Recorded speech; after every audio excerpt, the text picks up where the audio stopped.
토크앤토크 언어치료 배우입니다. 오랜만에 좀 인사를 또 드리게 됐는데요. 제가 그동안 뭐 라이브 클래스다, 국시 특강이다, 여러 가지 또 외부 활동들이 많다 보니까 유튜브 좀 소홀했던 것 같습니다. 그래서 오랜만에 또 이렇게 카메라 켜는 만큼 오늘은 조금 가벼운 주제에 대해서 저희가 좀 얘기를 어떤 뭐 논문 찾고 뭐 자료 찾고 이런 게 아니라요. 좀 가볍게 이야기를 해볼 수 있는 주제에 대해서 좀 골랐는데요. 인트로에서 보셨겠지만 여기 제가 칠판도 하나 구매했는데 언어 치료와 훈육에 대해서 좀 나눠보도록 하겠습니다.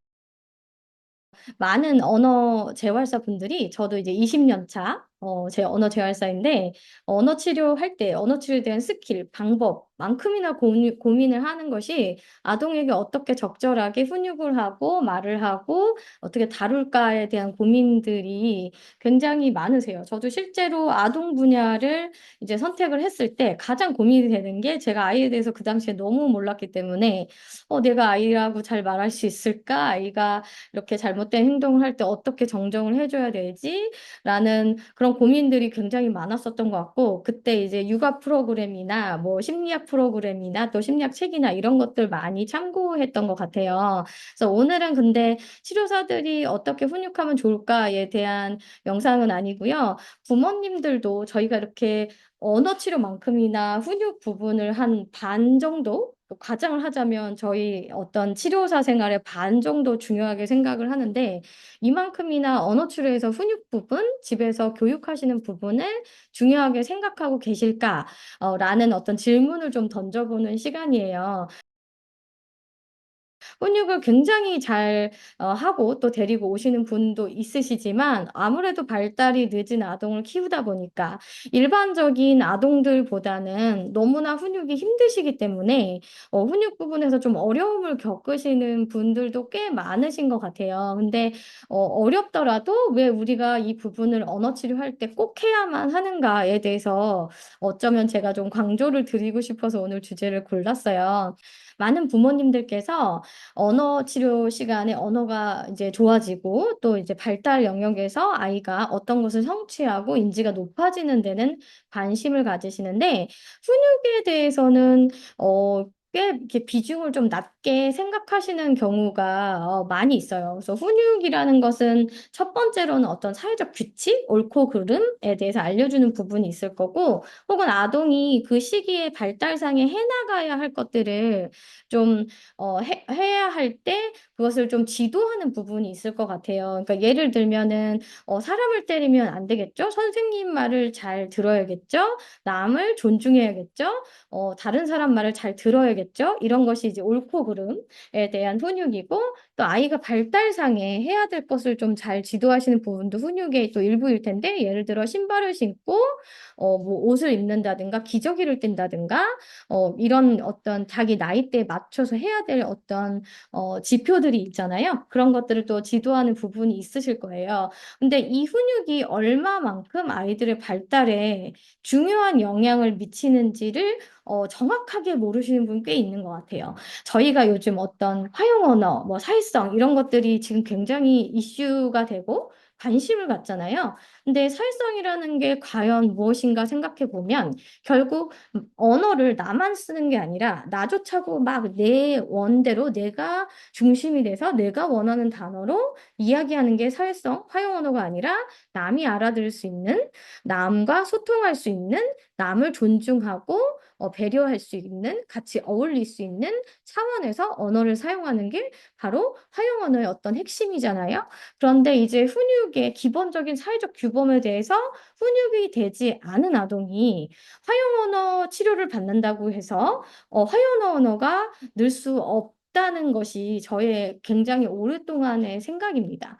예를 들어 ASD 아동 같은 경우는 자기중심적 언어를 사용해요. 그래서 어떤 단어도 자기 입장에서 얘기하고 자기 입장에서 선택한 단어, 자기 입장에서 생각한 문장들을 얘기해줘요. 그래서 예를 들어서 치료 시간에 나눈 대화가 오늘 친구가 뭐 이렇게 아프대. 너도 병원 간 적 있어? 그랬더니 그 친구의 대답은 내가 머리를 책상에 쿵 박으면 머리가 빨개져. 그래서 나는 아파라고 대답을 했어요. 그래서 나름대로 이 아동은 제가 너 어디 아픈 적 있었어? 병원 간 적 있었어? 이것에 대한 대답을 하고 있었는데 사실 부모님조차도 이 아동이 대답을 한다고 생각하지 않으셨어요. 딴소리를 하고 있다고 생각하셨어요. 근데 제가 나름대로 대답을 하고 있는 거다라고 말씀을 드렸는데 그 ASD 아동의 특징은 자기 중심적 언어고 자기가 바라보고 자기가 생각하는 것들이 중심이 돼서 이야기를 한다는 거예요. 그래서 이것은 뭐 훈육을 막 잘해서 이 부분 자체를 완전히 바꿀 수는 없겠지만 계속 이제 어렸을 때부터 남에 대해서 의식을 시키시고 사회 규범에 대해서 의식을 시키시면 이 아동이 이런 화용 언어 치료를 받고 어떤 그룹 치료를 받았을 때 좀 더 쉽게 받아들일 수가 있어요.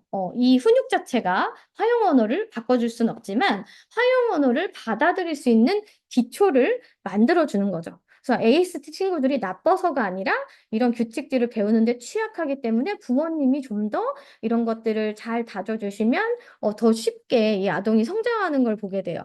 그런데 혹은 ASD 아동이 아닐지라도 다른 뭐 언어 지원 아동이라든가 인지 지원 아동들도 마찬가지로 이런 규범들, 남을 뭐 때리면 안 된다든가 규칙을 잘 지켜야 된다든가 이런 규범들에 대해서 지키지 못할지라도 여러 번 듣고 인식이 되어 있는 아동들은 나중에 사회성 그룹 치료나 화용 언어에서 좀 더 수월하게 받아들일 수가 있다는 거죠. 왜냐하면 내가 어렸을 때부터 뭘 하면 안 돼라는 것들을 내가 실천을 못해도 머릿속에는 그게 옳아라고 이렇게 어쩌면 이제 좀 정립이 되어 있기 때문에 그런 어떤 요구사항이 왔을 때 잘 참아낼 수가 있는데 이런 정립 자체가 되어 있지 않은 아이들은 내가 그거 왜 해야 돼? 라는 생각들이 먼저 나기 때문에 그룹이나 화용 언어에서도 먼저 이것을 인식시키는데 굉장히 많은 시간을 소요해야 해요. 그러면 그만큼 화용 언어의 발달이 늦을 수밖에 없고 또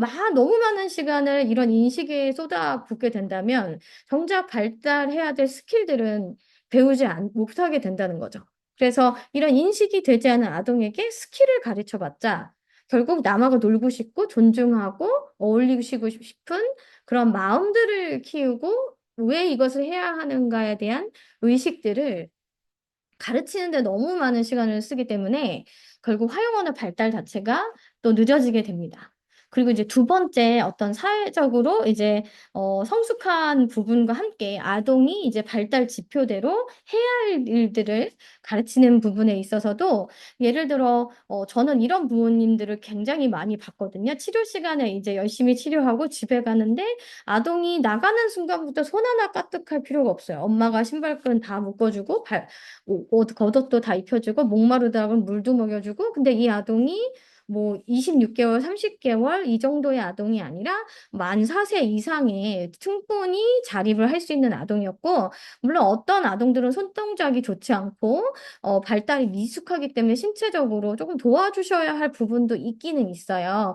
하지만 그렇지 않음에도 불구하고 혹은 그렇게까지 도와줄 필요는 없음에도 불구하고 이것들을 대신해주는 경우를 많이 보게 돼요. 근데 이런 것들을 계속 대신해주다 보면 사실 발달이라는 것은 막 머리만 크는 게 아니라 왜 저희가 한국 사람들이 젓가락을 사용해서 머리가 좋다라는 이야기들이 있잖아요. 실제 뭐 과학적인 근거가 있는지는 모르겠지만 그 정도로 손의 움직임은 머리 발달하고 굉장히 중요한데 이 아동들이 미숙하다고 해서 혹은 이제 손동작이 좋지 않다고 해서 이런 것들을 계속 해주시다 보면 이 아동은 이 과정들을 계속 배울 수가 없어요. 그래서 감통 시간에 아무리 뭐 손동작 연습하고 아무리 체육 훈련 하셔도 결국 생활에서 자기가 해야 될 스킬에서 발달이 되는 부분에서 계속 늦어지고 있기 때문에 많은 시간과 노력과 비용을 치료에 쏟아부으셔도 이 아동이 이런 인지적으로 발달할 부분들에서 계속 마이너스가 나고 있기 때문에 치료는 장기로 갈 수밖에 없고 투자한 것만큼 어떤 효과가 나지 않을 수 있습니다.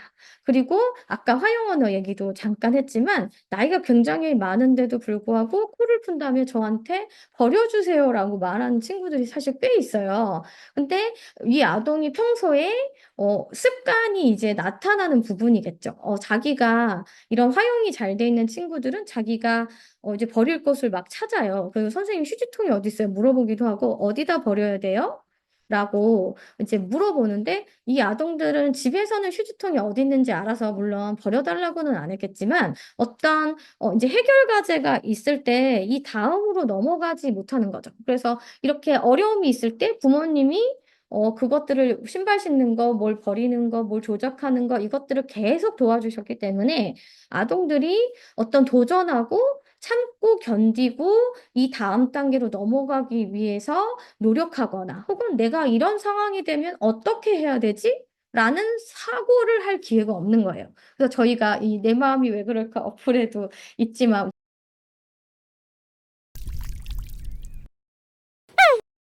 왜라는 질문 아이들이 너무 어려워하잖아요. 그리고 어떻게? 라는 질문들도 굉장히 어려워하잖아요. 그런데 평소에 그게 어려운 이유는 평소에 아이들이 그것들에 대해서 생각을 안 하고 살아요. 그래서 이게 왜 그런지 궁금해 본 적도 없고 이거 어떻게 해야 되지? 라고 고민해 본 적도 없는 아이에게 왜 어떻게를 막 계속 물어본다고 해서 그것이 좋아지지 않는다는 거죠. 평소에 이런 고민을 하고 사고를 하고 실패도 좀 해보고 이렇게 해볼까? 아, 그럼 이렇게도 해볼까?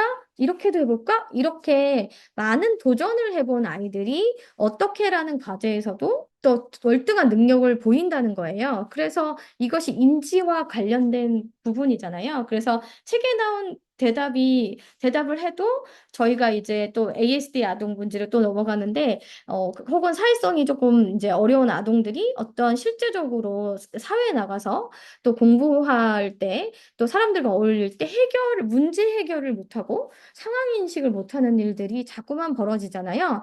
그래서 이렇게 이런 것들이 부족한 아동일수록 더 문제 해결을 하는 가운데, 어, 직면을 할 수 있게 부모님이 도와주셔야 되고, 어떻게 해결하는 것에 대해서 같이 그 과정들을 함께 하시면서 답을 알려주시는 게 아니라, 이건 이렇게 해야 돼, 저렇게 해야 돼, 하시라는 게 아니라, 아동들에게 생각할 시간을 주시고, 그것들을 해결해 갈 수 있는 이런 어떤 훈육들이 적절하게 이루어진 아동들이 왔을 때, 이 언어 치료 과정은 훨씬 더 쉬워질 수 있고, 혹은 여태까지는 그런 것들을 좀 안 해보셨더라도, 이제 치료를 해보시는 분들은 부모님들이 저희에게 집에 가서 어떻게 해야 돼요? 뭘 가르쳐야 돼요? 라고 많이 물어보시잖아요. 그것과 마찬가지로 생활에서 사회적 규범과 발달 지표상에 해야 될 것들에 대한 많은 연습들이 이루어질 때 언어 치료는 더 스피드업이라고 하잖아요. 그래서 막 가속화돼서 확 올라갈 수가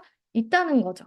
발달이 어린 아동을 키우는 입장에서 이것들이 결코 쉬운 것은 아닐 거라고 생각해요. 제가 그런 발달이 어린 친구를 가정에서 양육해 본 경험이 없기 때문에 또 이렇게 공감하지 못하고 이해를 하는 걸 수도 있어요. 하지만 이것은 많은 연구들로 밝혀져 있고 어렵더라도 최선을 다해서 노력을 해 가시는 것이 빨리 치료실에서 헤어지고 저희가 이제 사회로 아이들이 빨리 나가야 되잖아요. 치료를 3년, 4년, 5년 이렇게 길어지면 아이들도 그 나이에 배울 것들에서 점점점 멀어지고 계속 늦은 아이로 남을 수밖에 없는데 부모님이 이런 훈육 부분을 잘 해주는 것이 저는 그래서 어떤 꼭 집에서 외워야 되거나 이런 것이 없는 분들은 차라리 이런 훈육 부분만 잘 해주셔도 치료실을 빨리 그만둘 수 있는, 그리고 저희가 이제 어떤 일정한 기간만 만날 수 있는 좋은 예가 될 수 있기 때문에 오늘 또 제가 약간 주제 넘게 저의 전문 분야는 아니지만 한번 여러분들과 함께 나누어 봤습니다. 그래서 이 요즘 아이들이 이렇게 참을성이 없다라고 하잖아요. 그래서 실제로 연구 결과에 예를 들어서 사탕을 줬는데 이 사탕을 10분 동안 안 먹고 참으면 내가 다음에 사탕봉지 2개 줄게라고 이제 했을 때 어떤 그룹은 이제 잘 참았는데 다른 그룹은 그냥 다 먹어버린 아이들이 있다고 하고 실제로 장기 추적 검사를 했을 때 이 사탕을 먹지 않고 기다렸던 아동들이 훨씬 더 이제 성취도에서 이제 사회적 지위나 성취도에서 낮았고 사탕을 안 먹고 잘 기다렸던 아동들이 또 이제 학업 성취도나 직업을 성취하고 성공하는 면에서도 높았다라는 연구가 있는 것만큼 우리 아이들이 발달이 느리기 때문에 남들보다 어쩌면 더 많이 참아야 되고 더 많이 힘들어야 되고 더 많이 노력을 해야 이제 정상 범주를 쫓아갈 수 있는 안타까운 상황들에 있잖아요. 그럴수록 부모님들께서는 어떤 분은 이렇게 말씀하시더라고요. 2시간, 3시간 치료를 하니까 이런 거라도 내가 해줘야지 하는 마음에서 해준다라고 말씀하신 것도 봤어요. 어떻게 보면 그 마음도 되게 공감이 되지만 아이가 계속 부모님이 해주다 보면 이런 일들을 하면서 스트레스를 받고 점점점 무언가를 기다리고 참는 능력들이 약해질 수밖에 없어요. 그래서 부모님이 먹을 거를 주는데도 참지 못하는 아동이 치료 시간에 생각하고 기다리고 참는 과제를 잘할 리가 없고 신발끈이 묶이지 않으면 울어버리는 아이가 어려운 과제를 잘 풀 수 없어요. 그래서 삶에 대한 인내심, 어떤 기다림, 노력하는 거, 사회적 규범 이런 것들이 반드시 언어 치료와도 이어지고 언어 치료뿐만 아니라 저희가 많은 치료를 받잖아요. 뭐 감통이나 인지 이런 것들도 많이 받고 있는데 이런 인지 발달, 감각통합 치료에서의 목표들과 전혀 다른 것이 아니라는 것. 이것들이 다 이어져서 이쪽으로 굉장히 중요한 효과를 낼 수 있다라는 것이 그래도 20년 동안 이 업계에 있었던 언어 재활소로서 많은 언어 치료를 시작하신 부모님들한테 한번 나누고 싶은 이야기였습니다. 또 영상 어떠셨는지 궁금하고 또 댓글이나 피드백으로 함께 나누어 주시면 감사하겠습니다. 저는 또 다음에 좋은 내용으로 찾아뵙겠습니다. 감사합니다.